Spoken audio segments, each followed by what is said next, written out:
இன்னைக்கு இந்த வீடியோல ஒரு சில இன்ட்ரெஸ்டிங்கான குவிஸ் கொஸ்டின்ஸ் என்னன்றத ஆன்சர்ஸோட பார்க்கலாம். முதல் கேள்வி, எந்த அரசியல் அமைப்பு சட்டத்தில் திருத்தம் செய்வதன் மூலம் மாநிலத்தின் பெயரை மத்திய அரசு மாற்ற முடியும்?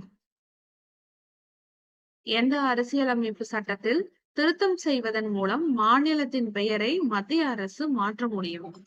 ஆப்ஷன் ஏ சட்டப்பிரிவு 3, ஆப்ஷன் பி சட்டப்பிரிவு 1, ஆப்ஷன் சி சட்டப்பிரிவு 8, ஆப்ஷன் டி சட்டப்பிரிவு 5.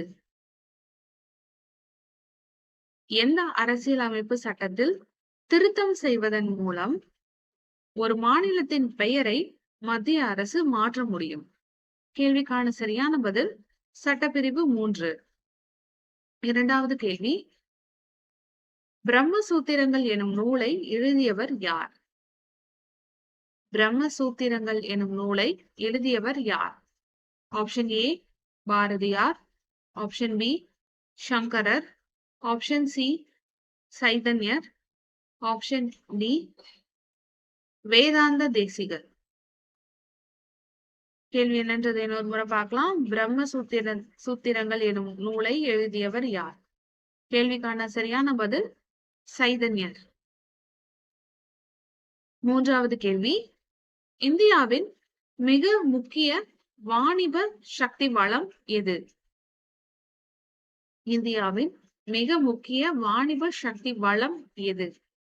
ஆப்ஷன் ஏ மின்சாரம், ஆப்ஷன் பி அணுமின் சக்தி, option C petroleum, option D நிலக்கரி. இந்தியாவின் மிக முக்கிய வாணிப சக்தி வளம் எது? கேள்விக்கான சரியான பதில் நிலக்கரி. இன்னைக்கான கடைசி கேள்வி, ஊரக கடனுக்கான முக்கிய காரணம் எது?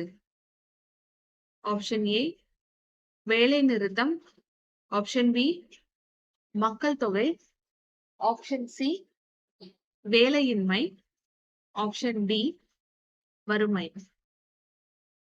ஊரக கடனுக்கான முக்கிய காரணம் எது? கேள்விக்கான சரியான பதில் வறுமை.